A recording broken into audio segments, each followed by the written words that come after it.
O que eu vou falar hoje, gente, eu sou professor na Unifal, eu supervisiono o estágio de reabilitação cardíaca e eu já trabalho com esse tema, já tem uns 15 anos que eu trabalho com reabilitação cardíaca e eu vou falar de um ponto interessante. Na verdade, eu coloquei marcadores, mas eu vou enfatizar um marcador que ele tem sido bem negligenciado, ele foi descoberto na década de 70 e tem sido um pouco negligenciado, embora seja de fácil aplicabilidade. Eu acho que vai contribuir para muita gente. Vocês estão conseguindo ver a apresentação? Já? Sim. Sim, beleza. Então, eu trabalho praticamente com cardiopatas, pacientes revascularizados, operados, né, que fizeram cateterismo, hipertensos, tudo que já reabilitei também transplantado. Então, cardiopatas de modo geral, principalmente fase 2, 3, depois eu encaminho, eu sou fisioterapeuta, encaminho para os profissionais de educação física para manutenção fase 4. Lembrando que é uma área importantíssima, né? Vocês sabem que doença cardiovascular que mais mata no mundo, ela ultrapassa a incidência de câncer. Hipertensos é a maior estatística que tem em cada população, são 20%, de 20 a 25%, tem cidades que tem 30% de hipertensos. Então, é uma área muito interessante da gente tentar abraçar, porque cardiopata vai ter em qualquer categoria de doenças especiais, de reabilitação por classes especiais. Se alguém tiver interesse, depois, quando retornarmos as práticas, de fazer um estágio, um acompanhamento desse tipo de reabilitação, as portas sempre estarão abertas. A gente quer difundir o conhecimento, principalmente reabilitação cardíaca, que tem poucos centros, em Minas tem de 3 a 4 centros. Então, quem tiver interesse, pode me procurar, meu e-mail está no final da apresentação, público, compartilhado o conhecimento. Então, marcadores de intensidade, quando a gente vai reabilitar cardiopatas, principalmente, tem vários marcadores, tem a tabela Fox, ela até vem nas esteiras, que está bem difundida, bem defasada. Eu coloquei aqui mais para chamar a atenção. Depois tem uma outra ferramenta barata, de fácil aplicabilidade, porém, é muito subjetiva, que é a escala de Borg, né, a escala de percepção de esforço. Embora ela seja subjetiva, pessoal, ela é uma mão na roda, principalmente para aqueles pacientes que fazem uso de beta-bloqueadores, ou pacientes que tiveram um infarto que lesou alguma área de condução da ativação simpática e ele não tem uma resposta legal ao aumento de intensidade. Ou tem uma classe também que passa despercebida, que são principalmente mulheres com hipotireoidismo. Então, ela já tem uma bradicardia de repouso. Quando você coloca, principalmente exercício aeróbico com intensidade progressiva, a frequência fica travada. Então, não adianta você ter cardiofrequencímetro, ter um monitor com eletrocardiograma, que a frequência está travada. Então, nessa hora, a melhor ferramenta tem sido a escala de percepção de esforço, a escala de Borg. Ela já é indicada pelo Colégio Americano de Medicina do Esporte. Tem centros que usam a escala tradicional, que é de 6 a 20. Tem centros, como o nosso, que usa a de 0 a 10. Isso é bem discutido, qual que é melhor, qual que é pior. Eu gosto da de 0 a 10, que para o paciente, no meu caso, 70% dos cardiopatas são idosos, então fica mais fácil para eles assimilarem. Mas se você estiver trabalhando com um cliente jovem, a de 0 a 20 é uma boa ferramenta também, e a maioria dos estudos publicados usam a de 0 a 20. Então, qual que é a intensidade que é limitada para esse tipo de indivíduo? Então, na de 6 a 20, eu gosto de manter entre 14 e 15, que é o que é preconizado pelo Colégio Americano. Na de 0 a 10, a gente mantém entre 5 e 6. Lógico que, com o tempo de prática, com a experiência, e também cardiopata que está ganhando condicionamento físico, você pode ir aumentando ela, você está conhecendo o seu cliente. Então, pode colocar 16, 17, você vê que ele não tem nenhum sintoma, ele já está condicionado, já tem alguns meses ou anos com você, aí você pode subir o sarrafo. Mas, para aqueles indivíduos que estão iniciando 3 a 6 meses, é bom manter nos níveis preconizados. De 5 a 6 na modificada, adaptada, e entre 14 e 15 na de 6 a 20. Podem ver que é onde ele fala que está intenso. Ele já está achando que está intenso. Está um pouco intenso, eu aumentei a carga, agora está intenso. Então, paro aí. Muito intenso quer dizer que ele já está passando um pouquinho do limite dele, e isso é um risco cardiovascular. Isso é um risco cardiovascular, então nós temos que sempre tentar condicioná-lo de uma maneira segura e supervisionada. Depois, todos nós conhecemos, é bem difundido o teste ergométrico. Na maioria das vezes, o cliente já chega com um teste pronto, ali ele apresenta várias variáveis que o teste demonstra, o cálculo de VO2, do MET, tem até um marcador através do MET, que eu não coloquei aqui. E no teste ergométrico, a gente sabe que eu posso usar de 80% a 90%, principalmente para indivíduos saudáveis, sedentários que estão iniciando, e para cardiopatas, a gente já coloca 50% a 60% do máximo adquirido, da frequência cardíaca máxima adquirida no teste ergométrico. Então eu tenho uma senhora de 70 anos, cardiopata, fez o teste ergométrico, o máximo da frequência dela foi 100. Eu vou colocar 50? Calma, eu vou colocar 50 lá na Carvonem. Eu vou calcular da frequência cardíaca de reserva, que já eu vou mostrar para vocês como que a gente faz. Tem gente que já coloca de cara. Aí eu vou colocar 50% de 100 batimentos. Nunca ela vai chegar... o repouso dela vai ser acima de 50%, de 50 batimentos. Não bate. Então, se ela fez um teste ergométrico, o máximo que ela tolerou chegou a 100 batimentos com 6 minutos ali no teste de Bruce, se eu colocar de cara aqui 50%, até pela idade, pela patologia, ela vai ser 5 batimentos por minuto. Então, a de repouso dela é 80. Então, não tem lógica. Então, a gente normaliza pela frequência cardíaca de reserva, que é de Carvone, ou Carvonem. Depois tem o padrão ouro, né, que é o ergospirometria, que eu vou usar uma frequência cardíaca que está entre o primeiro e o segundo limiar anaeróbico. Então, eu pego aquela frequência cardíaca, eu uso entre 80% e 90% para indivíduos sadios, e eu ponho menos 10% dela para grupos especiais. Eu pego ela, menos 10%, e jogo lá na fórmula. Se eu tirar menos 10% aqui, eu posso ou subestimar ou superestimar essa frequência para o cardiopata.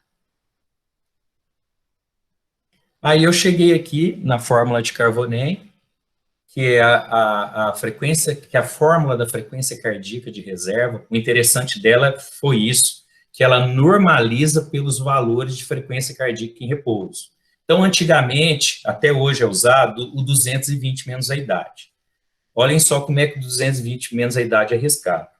Se eu tiver um idoso sadio, pode ser sadio, sem cardiopatia, ele de 70 anos, 220 menos 70, ele vai ter 150 batimentos. Se eu colocar para ele é sadio, vamos imaginar 80%, 130 batimentos. Talvez para a primeira semana é muito.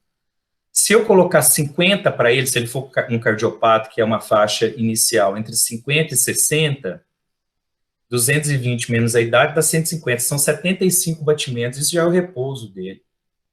Então, para o indivíduo jovem, pior ainda, 220 menos 20, o indivíduo tem 20 anos, 200 de frequência cardíaca é altíssimo, ele está trabalhando sob alta intensidade. Se ele é jovem, não tem nada, vou colocar 80%, dá 180 batimentos aproximadamente, altíssimo também. Aí ele já superestima a frequência cardíaca. Então, por isso que eles chegaram a um cálculo para normalizar pela frequência cardíaca de reserva. Então, como que ela trabalha? Eu calculo a frequência cardíaca em repouso exata do indivíduo, ele tem que estar com um repouso absoluto. No caso dos cardiopatas, eu trabalho numa faixa inicial entre 50% e 60%. Mas 50 e 60, quando é 50 e quando é 60, aí você vai usar a sensatez. A gente faz vários testes antes, teste caminhada de 6 minutos, então você vai saber se ele é um indivíduo mais debilitado, se ele é... Tem indivíduos que eu já, de cara, eu jogo com 70%. Se você vê o condicionamento, a performance dele, através de outros testes que a gente faz, de avaliação de força muscular respiratória, dinamometria, teste caminhada de 6 minutos, que também, além de avaliar só força, já tem trabalhos que correlacionam com condicionamento físico. Mas essa é outra história. Então, eu coloco a frequência cardíaca de repouso. Se eu for trabalhar entre 50% e 60%, 50%, vamos imaginar, uma pessoa mais debilitada, 0,5. Aqui na máxima, eu ponho 220 menos a idade, menos, aí eu estou aqui, ó, normalizando pela de repouso. Calculei aqui primeiro, multiplico pelo 0,5 e somo pelo de repouso. Então, vou dar um exemplo. O indivíduo tem 80 batimentos em repouso, ele tem 60 anos, 220 menos 60, 160, menos os 80 de repouso, 160 menos 80, 80, vezes 0,5, 40, mais 80 de repouso, 120, tá ótimo, 120 não é nem uma coisa do outro mundo, mas para aquele cardiopata que tem um baixo condicionamento, eu posso trabalhar com ele numa margem de segurança, que ele atingiu 120, eu paro. Velocidade 3 na esteira ou na caminhada, mantém essa velocidade. Você já está trabalhando numa faixa que inicia o condicionamento, uma fase 2, e é segura. O que eu faço? Eu faço 2 cálculos, eu faço entre 0,5 e 0,6. Então, ele trabalha numa faixa, porque nunca a frequência fica fixa, né, gente? Então, ele trabalha ali com 120, 125 até 130, nesse exemplo que eu dei. Então, é importantíssimo a Carbonem. Agora, vamos lá pegar os dados do teste ergométrico ou ergospirométrico da frequência cardíaca máxima. Então, eu vou colocar o dado da frequência cardíaca máxima aqui. Naquele exemplo que eu dei da senhora, a frequência cardíaca máxima dela foi 100 batimentos no pico do teste de Borg. 100 menos, imaginar o repouso dela, 70, dá 30, vezes 0,5, 15, mais 70, 85. Baixinho, mas a capacidade física dela é baixa. Eu estou trabalhando de acordo com o limite dela. Então, o ergométrico é uma ferramenta para mim, eu posso usar ele direto? Posso, mas eu prefiro, nesse grupo especial, jogar ele dentro e normalizar aqui na Carbonem. Quem tiver dúvida pode me interromper aí, tá? Aí vem aquela história, mas o cara toma beta-bloqueador, a frequência, aí eu já tenho a fórmula dele, a frequência alvo, entre 50% e 60%, vamos imaginar aquele exemplo de 120 até 130 batimentos, só que, Giovanni, eu coloquei lá, fiz 5 minutos de aquecimento, que é o preconizado para reabilitação, acima de 20 de condicionamento e 5 de desaquecimento, né? É esse platôzinho, sobe, mantém e desce. Só que não sobe a frequência dele. Não sobe. Tem literatura que fala, então eu uso o cálculo da fórmula do beta-bloqueador. Tem várias classes de beta-bloqueador, essa terceira geração aqui, né, carvedilol, o pessoal tem usado muito, propanolol, atenolol. Propanolol tem efeitos colaterais, que ele age também no músculo, então pode dar cãibra, porque ele bloqueia beta-2, que irriga músculo, né, que dilata durante o exercício, então ele pode dar fadiga, cãibra, porém, hoje em dia, todo mundo usa o beta-1, que é no coração mesmo, então tem pouco efeito colateral, que é o atenolol, seletivo para beta-1, e é barato. Antigamente usava propanolol, porque ele era 10 vezes mais barato que o atenolol. Hoje não, o atenolol está bem barato também. Aí, o problema é que hoje em dia tem várias classes de beta-bloqueadores, e cada beta-bloqueador tem uma dose diferente. Então, o atenolol é prescrito em dose de 5, 10, 25 miligramas. Já o carvedilol é prescrito em dose de 200 miligramas. E aí fica difícil eu jogar aqui na fórmula. Essa fórmula, quando vocês lerem algo, ela é mais usada para atenolol e propanolol, que é a dose do beta-bloqueador mais 25,58, que é um número que eles chegaram, que os estatísticos chegaram. Então, se o paciente toma 10 miligramas de atenolol, mais 95, 105 é a frequência máxima dele. Ele tem que chegar com o beta-bloqueador. Na experiência prática, clínica que eu tenho, raríssimos os casos que o beta-bloqueador segurou a frequência.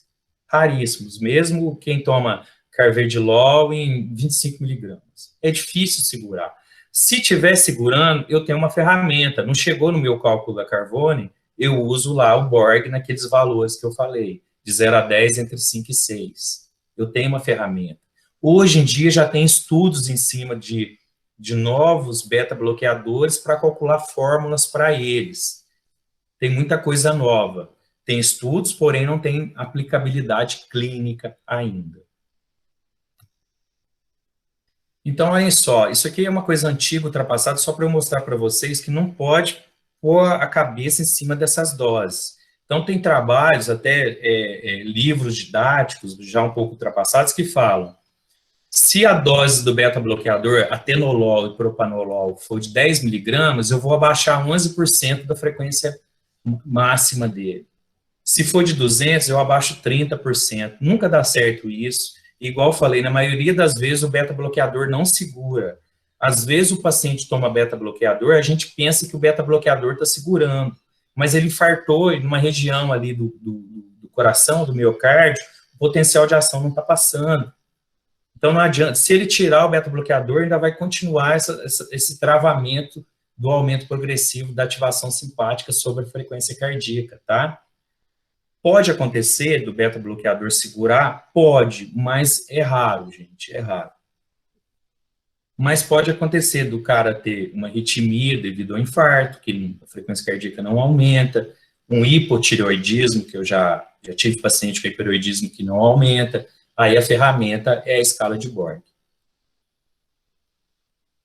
Então, beleza, a gente viu aqui que pela frequência cardíaca eu consigo treinar um indivíduo, um saudável, um cardiopata, um pneumopata, eu tendo um cardiofrequencímetro, ou até mesmo um oxímetro. Eu não gosto muito de oxímetro, porque o erro dele é muito grande. Do cardiofrequencímetro, o erro para marcar a frequência cardíaca é bem menor. Então, eu consigo marcar a frequência cardíaca, beleza, é um marcador de intensidade. Eu também consigo aferir os níveis de PA. O indivíduo corre, ele pode parar um pouquinho e aferir, ou ali na esteira, com a prática, vocês vão vendo que aferir a PA na esteira não é uma coisa de outro mundo, não. É uma prática de 15 dias, 2 semanas você já pegou, tá? Mas, se eu sei o limite da frequência cardíaca, e aqui a gente vai ver o limite da PA, né, até eu coloquei aqui quais são os valores em repouso que eu posso submeter um indivíduo, até mesmo saudável, ou um cardiopata, ao exercício.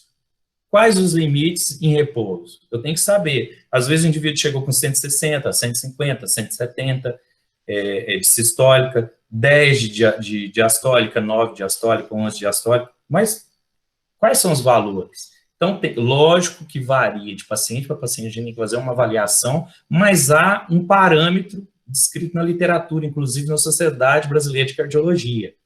E durante o exercício, qual o limite que eu posso deixar? Lógico que, conhecendo o meu indivíduo, tendo feito uma anamnese, uma avaliação detalhada nele, quais são os valores? Então, isso é interessante saber. A Sociedade Brasileira de Cardiologia, ela trabalha durante o exercício de 210 a 110, 210 de sistólica a 110 de diastólica. Nossa, Giovanni, é muito. Eu trabalho que os alunos ficam loucos, falei, pode manter.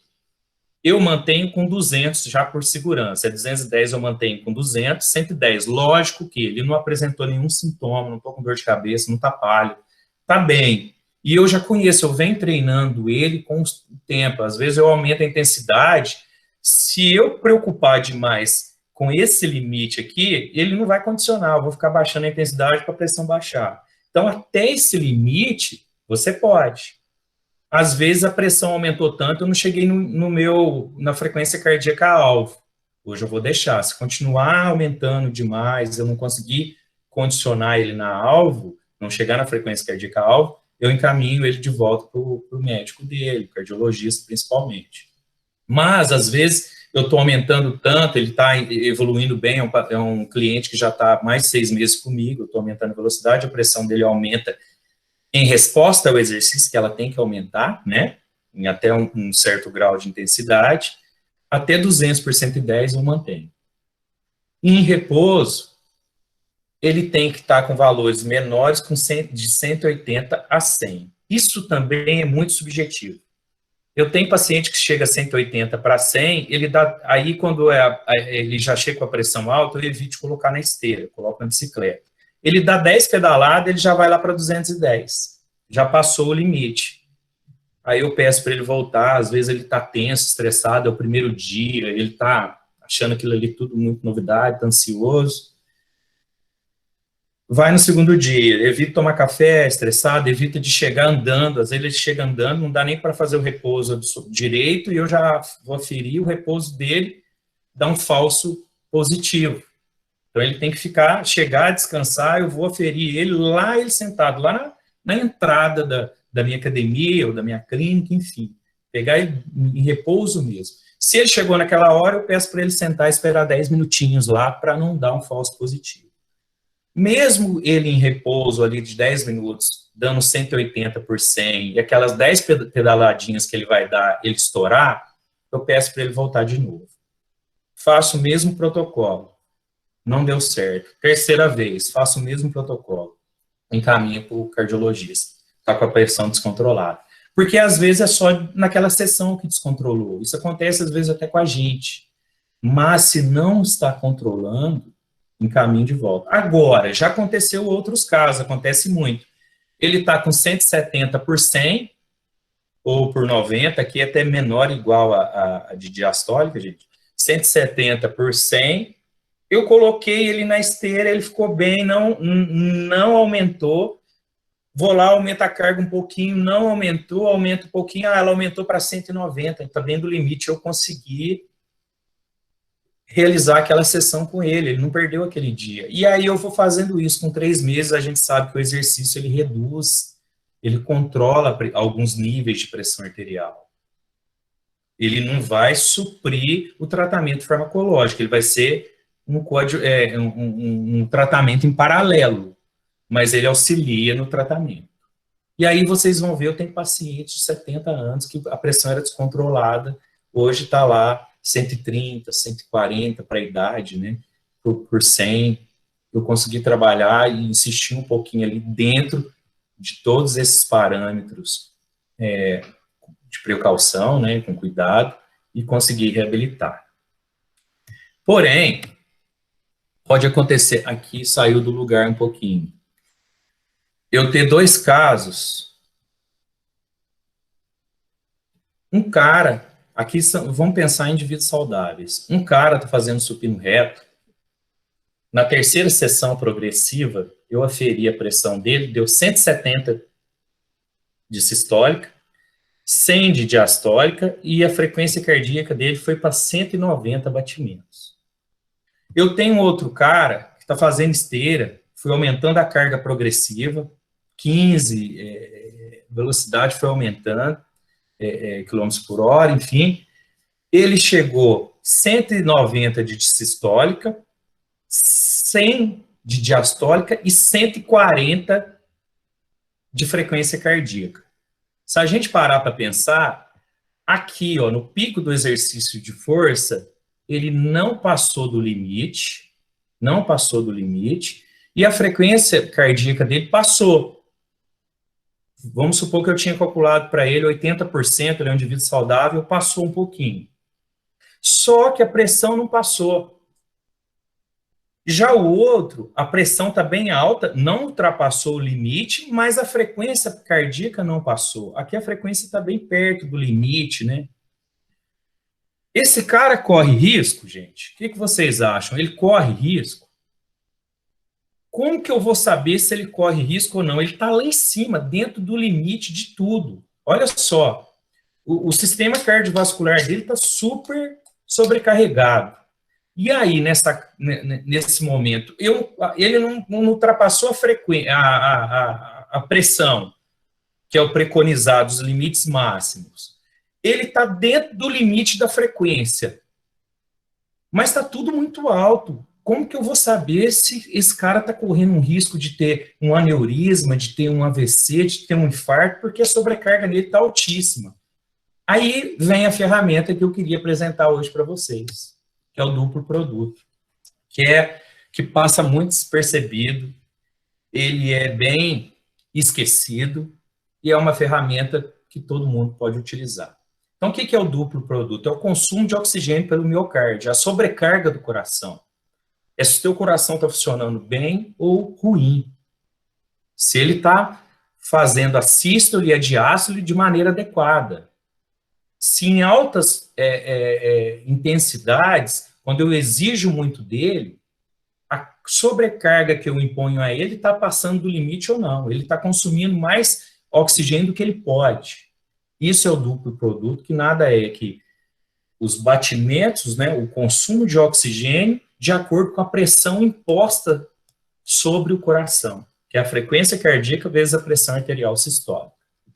Então, se é um cara, um cardiopata, o duplo produto ele vai ser um marcador de doença cardíaca, de como a doença dele está evoluindo. Se é um indivíduo, eu posso suspeitar que ele tem alguma alteração no coração, ainda não vou falar que ele tem doença cardíaca, porque ele precisa de outros exames.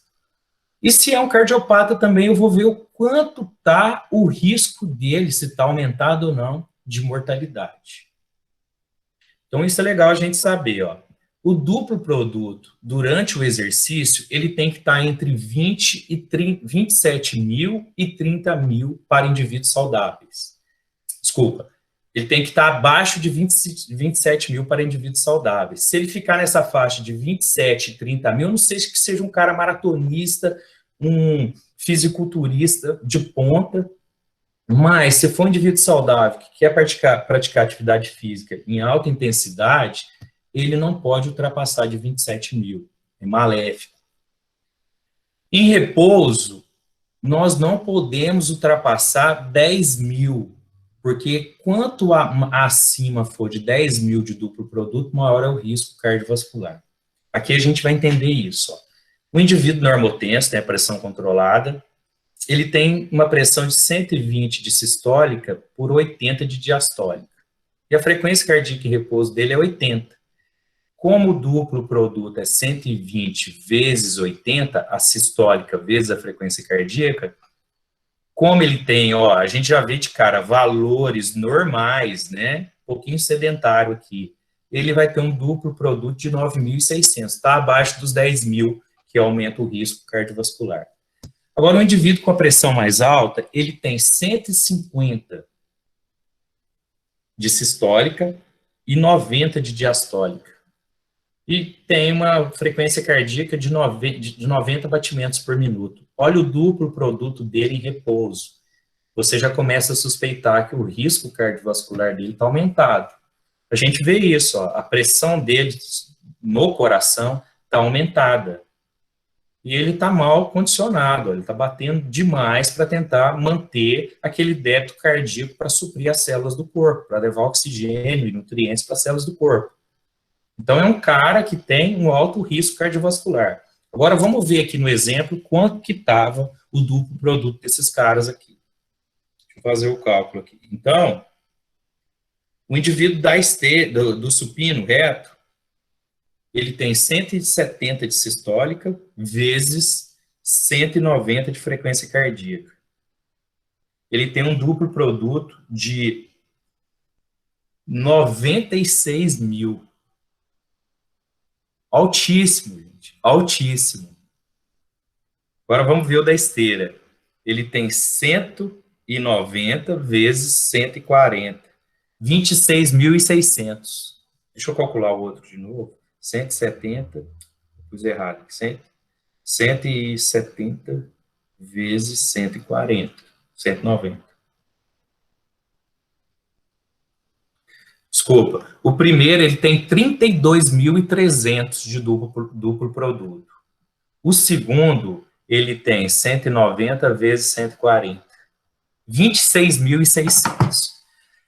Então, a gente assusta, olha só, de cara. Se eu chegar na esteira e ver que um cara está com 190 de sistólica, provavelmente que ele está correndo com 140 batimentos, eu iria pensar que, sem olhar o do supino reto, que o cara da esteira estava com maior risco cardiovascular. Mas se eu aferir os dados do supino reto e calcular o duplo produto, eu estou vendo aqui que realmente o supino reto, ele promove um maior risco do que a esteira. Lógico que, geralmente, isso aqui eu coloquei para extrapolar, mas para didático, para a gente entender e também poder aferir nos nossos clientes. Num treinamento de força, dificilmente o indivíduo atinge uma frequência tão alta igual a essa, né? A frequência aumenta mais no aeróbico. E esse gráfico é interessante, ó. No primeiro gráfico, como que é a resposta da frequência cardíaca em 3 séries de quadríceps com intensidade progressiva. A barra cinza é 6 repetições e a barra branca, 12 repetições. Então, na primeira série, ele atingiu de 6 repetições, foi bem menor do que de 12, né? De 12 exige mais. Aumentou a carga, o perfil continuou o mesmo, a frequência cardíaca aumentou bastante, né? Na de 12 repetições foi de 140 e poucos, 42, para 160 em média. E na terceira série, a de 12 repetições foi para 162 em média. Sempre maior com a de 6 séries, o que é geralmente esperado, né, na prática do dia a dia. A sistólica aumentou, tem que suprir, né, as necessidades do corpo, você está gastando energia, o coração vai bater mais, vai exercer uma maior pressão para suprir a necessidade. Então, aumentei a carga, ele aumentou a força sistólica, também aumentou progressivamente. No aeróbico, às vezes, ela até se estabiliza. Então, vamos ver como que é o duplo produto da frequência cardíaca e da pressão sistólica desse exercício. Então, como eu tenho aumento da frequência cardíaca e da sistólica em conjunto, em cada série, sendo maior a frequência cardíaca e a sistólica em 12 repetições, eu também vou ter um duplo, ele vai caminhar junto com as duas. Se as duas aumentam, ele vai aumentar junto. Se uma só aumenta, outra não, nem sempre ele aumenta junto, depende do que você está comparando. E aqui eu tenho o duplo produto aumentando diretamente. Ó. No caso aqui, está dentro do limite, não impõe nenhum risco cardiovascular, está em média de 24 mil. Ele não tem uma variável, eu falar é BPM, MMHG, aqui está até mostrando que é a multiplicação dos dois. Aqui eu coloquei um outro trabalho que falou que, além da gente ver que ele pode ser um marcador de intensidade, nós vamos ver que ele tem outras utilidades. Aqui ele quis avaliar a influência de um treinamento aeróbico sobre o ponto de duplo produto em indivíduos com risco cardiovascular moderado a baixo, baixo a moderado. O interessante é que ele colocou aqui 7 homens e 11 mulheres em um círculo ergômetro e fez um treinamento por 8 semanas. E o que ele fez? Ele avaliou o duplo produto e comparou com, olha que legal, com o limiar ventilatório. E fez a correlação. E ele viu que o duplo produto é bem associado com o limiar ventilatório. Que quando eu aumentei o duplo produto com aumento de carga durante as 8 semanas, o limiar ventilatório aumentou e o aumento foi igual nos dois. Aí o que ele conclui aqui? Que o duplo produto, né, ele foi similar, ele teve um comportamento similar ao limiar ventilatório e pode ser um marcador útil e fácil para a proposta de treinamento em indivíduos. Aqui ele coloca como duplo produto como uma ferramenta de mortalidade, um preditor de mortalidade. principalmente correlacionado com a medida da pressão arterial. Então, é um trabalho bem grande, né, um coorte com 2.583 japoneses, com uma média de 59 anos, né, então não chegou a ser idoso, são adultos, e ele viu que o duplo, todos são cardiopatas, e ele viu que o duplo produto, ele está diretamente relacionado com o que eu mostrei lá no início, com o aumentado risco total de doenças cardiovasculares, de ataques cardíacos, AVC, desculpem, e também mortalidade por doença não cardiovascular. Então, ele pode ser um marcador de mortalidade. Quanto menor o duplo produto em repouso, maior o risco de mortalidade, principalmente por doença cardiovascular.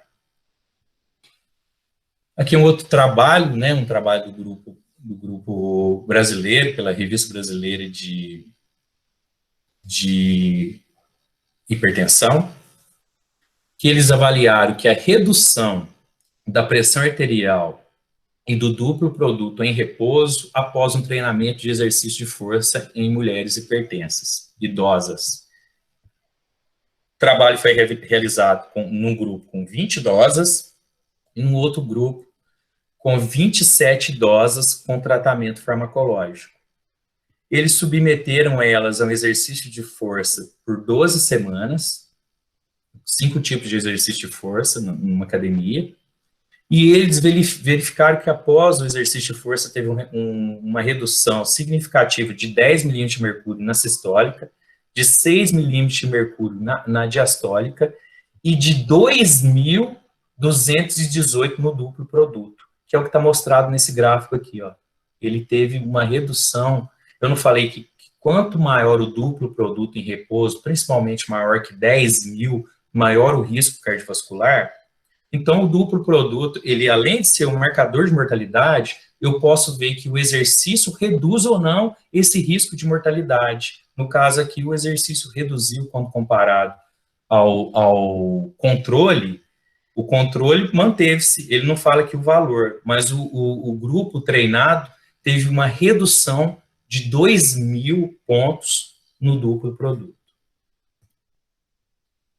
Esse trabalho também foi interessante, que eles avaliaram o exercício de força agudo, com restrição de fluxo sanguíneo sobre o duplo produto, frequência cardíaca e saturação de oxigênio.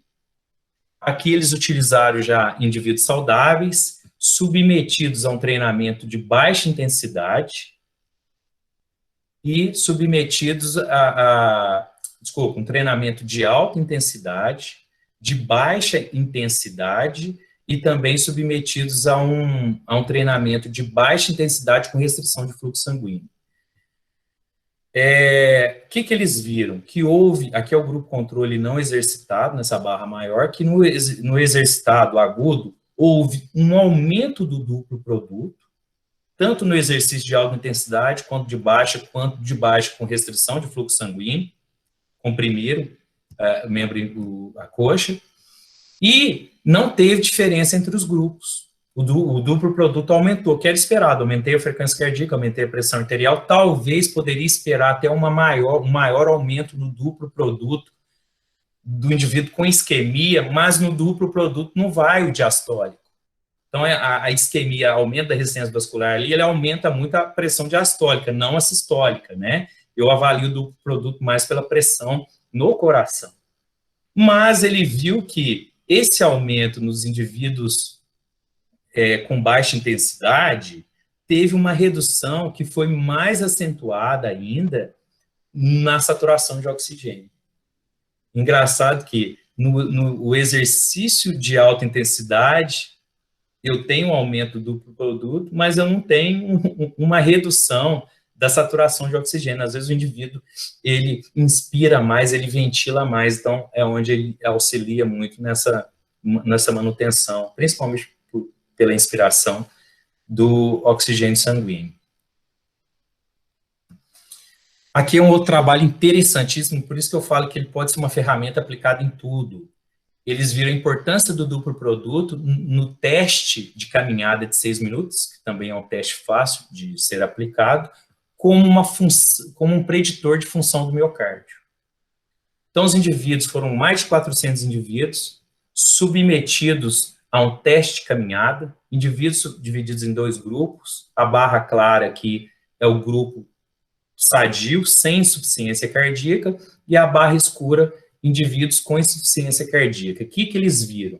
Que o duplo produto dos indivíduos com insuficiência cardíaca reduzia quando eles mediam no primeiro, a cada metro do teste de caminhada. Então, eles mediram no primeiro e no segundo metro. Mas quando eles mediram no último metro, no final do teste, eles viram que o duplo produto nos indivíduos com insuficiência cardíaca, que tem um menor condicionamento físico, o coração, depois do primeiro metro, ele responde menos, né? Ele tem que fazer uma pressão maior para conseguir injetar sangue e atender a demanda do coração, e ele tem que bater mais rápido. Então, o duplo produto, ao final do teste de caminhada, olha que legal, aumentou acentuadamente comparado aos indivíduos sadios, e isso aqui foi diretamente associado com o que eu falei agora, com o aumento da frequência cardíaca pós-teste de caminhada. Então, o que eu concluo com isso aqui? Que o duplo produto ele pode ser um marcador de intensidade para indivíduos saudáveis ou também com algum tipo de patologia.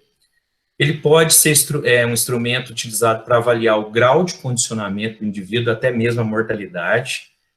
É um parâmetro, né, de fácil aplicabilidade, barato, já é validado, então todo mundo, em qualquer lugar, pode usar o duplo produto, e também é necessário um maior uso dele e também mais trabalhos que avaliem esse parâmetro. Mais uma vez, obrigado. Aqui eu deixo o meu e-mail, caso alguém tenha interesse na área e queira trocar algumas figurinhas, podem ficar à vontade, é o meu e-mail pessoal para entrar em contato. E eu faço aqui também um convite para quem tiver interesse de participar da turma, terceira turma do curso de especialização em fisiologia do exercício. É uma turma, esse ano nós mudamos, é um formato semipresencial, 330 horas no formato EAD e 30 horas práticas. Os professores são os mesmos das outras turmas, a maioria da UFMG, USP, Unicamp e da Unifal. E a primeira aula é dia 27 agora, as inscrições estão abertas, também peço para quem quiser divulgue. Já estamos fechando a turma agora, né? Então, dia 27 mesmo, tem a primeira aula, a aula inaugural, e está com preço razoável, R$250 a gente manteve o mesmo nível, reduzimos bem o preço para poder ter uma acessibilidade no maior público, para que todo mundo que tem interesse, que estiver trabalhando na área, possa fazer, tá? Um abraço, muito obrigado. Giovanni, a gente que agradece. Pessoal, estamos abertos às perguntas agora, professor Giovanni.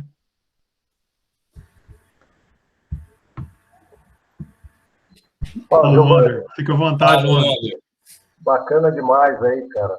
Aprendemos demais, com certeza. Giovanni, a pergunta que eu vou fazer ela é mais de um leigo na questão da reabilitação cardíaca, viu, cara? Eu fiquei bastante interessado aí. Por exemplo, nas fases 1, 2 e 3 de reabilitação, qual que é o máximo de duplo produto que o paciente pode chegar lá? Por exemplo, com vocês, fisioterapeutas, na fase 1 e 2, e depois que vocês liberam para atividade física com um profissional de educação física, qual que é o máximo de duplo produto que ele pode chegar?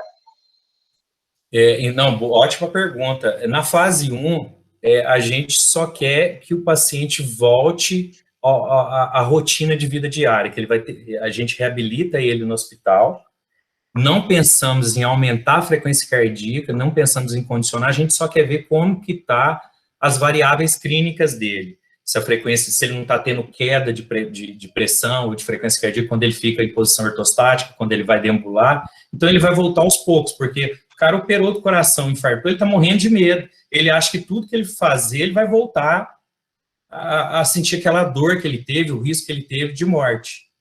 Então, na primeira fase, nada. Então, o duplo produto é baixíssimo, tentar deixar abaixo de 10 mil. Na fase 2, ele vai começar a reabilitação. Então, oscila muito de paciente para paciente. Tem paciente que chega com 130, 140 de sistólica, 80 de frequência cardíaca em repouso, 90. Então, ali a gente já calcula o repouso dele, vê que ele, até se ele tiver um risco cardiovascular acima de 10 mil, vamos tentar reabilitar ele dentro da frequência cardíaca planejada, que é aquela que eu mostrei pelo Carvonem, mas que ele não atinja o duplo produto máximo. Como que ele vai atingir o máximo? Aí que vem a cereja do bolo. Se o máximo de pressão dele é 200, e aí você usa o máximo que você calculou para ele da Carvonem. Vamos imaginar que o máximo da Carvonem dele é 120 a 50%. Aí eu venho aqui com 120 vezes 200, 24 mil. Está dentro. Está dentro. Né? É difícil ele chegar a 200 de PA, porque na fase 2, pós-alta, eu ainda vou trabalhar com ele bem lentinho, 50%. 50% é baixo ainda para o indivíduo. A não ser que ele esteja muito descompensado, descontrolado a pressão. Mas aí você multiplica a pressão dele pelo máximo que você calculou na Carvonem, você sabe o máximo do duplo produto dele. É 24 mil. Ah, tá. Na fase 3 eu posso chegar a 25, 26, o máximo é 27. Eu tenho cardiopata que virou maratonista. Você vai aos pouquinhos até chegar lá. Ah, eu vou passar de 27 mil? Não. A não ser que o cara está com você há 3 anos e está correndo melhor que você. Aí você vai conhecer o teu cliente. Mas é pelas essas ferramentas. Mede a sistólica e mede o máximo dele da frequência cardíaca e vai aferindo o pico da sistólica dele. Está com aquele pico, eu multiplico pela frequência cardíaca, ele ainda está dentro do produto. Eu trabalho em médio, Wander, nesses fase 2, que são 3 meses pós a cirurgia ou pós o infarto recupera até mais rápido que o cirúrgico, dependendo do grau do infarto. Eu trabalho com 24, 25 mil de duplo produto para ter uma segurança. Legal, legal. Se você vê a importância, às vezes ele só aumenta a PA e não aumenta a frequência. Às vezes ele aumenta o 2. Eu fico marcando frequência alta e PA alta dentro do limite, mas ele está estourando é o duplo produto, ele não está estourando esses 2. Sim. Bacana. Ô Giovanni, eu fiquei bastante interessado nesse estudo aí que você mostrou da relação do duplo produto com os lineares, achei bem bacana. Você já leu alguma coisa de, por exemplo, a gente sabe que o linear ele está aproximadamente ali, o linear anaeróbio, né, o linear 2, ele está aproximadamente 80% do consumo máximo de oxigênio. Tem alguma relação, assim, por exemplo, quando se faz um teste ergométrico com cardiologista, geralmente você sai com um laudo ali com duplo produto máximo, se eu não me engano. Se eu estiver falando bobagem, por favor, me corrija. E tem aproximadamente aí, você já leu alguma coisa? Se existe uma relação, diante do duplo produto máximo, uma intensidade de linear 2, linear 1 está aproximadamente tantos por cento. Tem alguma coisa assim? Então, quando a maioria que chega para a gente é teste ergométrico, né? Eu nem sei se aqui no sul de Minas tem um ergospirométrico. Parece que em Poços tem, ou Varginha, não tenho certeza hoje, né? Quando eu procurei saber, tinha poucos. Então, chega mais com teste ergométrico. Nem todo teste ergométrico ele chega com todas as informações. Tem teste que não vem com METs, tem teste que não vem com VO2, todos vêm com a frequência máxima. Duplo produto, nem todos, a gente calcula. Mas o que eu tenho notado ele tem uma relação, o pico do duplo produto, que é o pico se você vê, né, o pico do duplo produto, quando ele está ele atinge o segundo limiar, ele está, né, no steady state ali, já está mantendo, ele controla, a pressão também dá uma estabilizada, e a frequência está alta ainda, estabilizou, mas está alta, né, a pressão.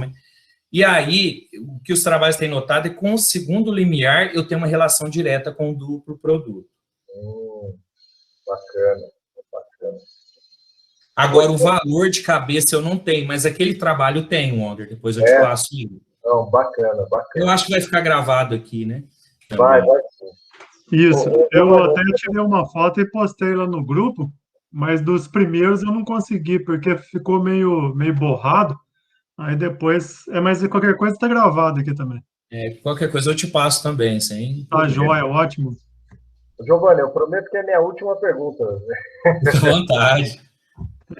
No processo de reabilitação, cara, em que momento vocês entram com o treinamento de força propriamente dito? A gente sabe que o treinamento aeróbio ele faz com que o coração tenha uma hipertrofia mais excêntrica e o de força uma hipertrofia mais concêntrica, né? Em que momento ali você, ou já no início, né, já na fase 2, né, já no início da fase 2 já entra com força? 4 a 8 semanas. 4 a 8 semanas. Depende do procedimento. Então, por exemplo, um cara infartado, se for um grau de infarto pequeno, por exemplo, um infarto de parede direita, um infarto de parede, se não for descendente anterior, que é onde a grande, né, não for de parede anterior, que é onde a descendente anterior nutre, que é o ventrículo esquerdo, normalmente, se for um infarto grande em DA, lesa muito o ventrículo esquerdo, então acomete muito a função cardíaca. Então, você tem que pegar o laudo e olhar, e aí, quando é um infarto pequeno, depois de um mês eu começo o treinamento. Quando é um infarto grande, eu espero 2 meses. Quando é cirurgia cardíaca, revascularização principalmente, eu tenho que esperar 2 meses para consolidar o externo, o osso, tá? Porque senão eu posso ter o externo pode ficar instável, vira ter infecção, enfim, aí piora tudo. E também, por que não faz inferior? Eu tenho que esperar, se ele fizer enxerto de safena, corta o membro inferior dele. Então, tem que esperar a cicatrização adequada. Então, tem tudo isso. Às vezes, ele faz radial, então ele corta o braço, tem uma incisão. Então, eu gosto de esperar 8 semanas, mas eu faço treinamento de força em todos os meus pacientes. Em todos. Por quê? Você tem que pensar no dia a dia dele, e também eu faço voltado. Outro dia um cara operou, ele era pescador. Então eu fazia fortalecimento de grande dorsal, porque ele jogava rede. Você tem que pensar no retorno dele às atividades. Ele não vai, tem gente que não para. Você pede para ele parar, o médico pede, mas ele vai voltar. Então, ele fazia peitoral, bíceps, membros superiores bastante, e fortalecia muito inferiores, porque ele fica muito tempo em pé, isometria, sabe?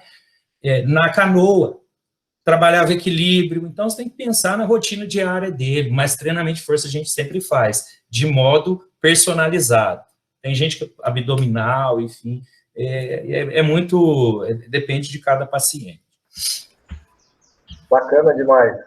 E, mais uma vez, aí, salientando o curso de pós-graduação que o professor Giovanni colocou aí, viu, pessoal? Vale muito a pena, hein? Aqueles que estiverem buscando um curso, na região não tem, né, Giovanni? Na região aqui não tem. Eu tenha conhecimento, não. Acho que num raio de uns 200 quilômetros, não. Pois é, e aí eu faço essa ressalva aos nossos alunos aqui de Muzambinho, né? Que estão se formando, né? E às vezes procuram um curso de pós-graduação na área e não encontram, né? Então tem um curso aqui do lado, em Alfenas. Depois você passa a arte para mim, Giovanni, para me postar no grupo. Obrigado, Fabiano, obrigado. Tá joia? E praticamente Oi, André. todo online, né, Giovanni? Oi? Praticamente todo online, né? São 330 horas online e 30 horas práticas, de atividades práticas. Rebeca, você quer fazer a pergunta pessoalmente? Sim, boa tarde, gente, tudo bem? Giovanni, parabéns pela palestra, obrigada por compartilhar. Eu tenho uma dúvida, que não sei se eu entendi muito bem.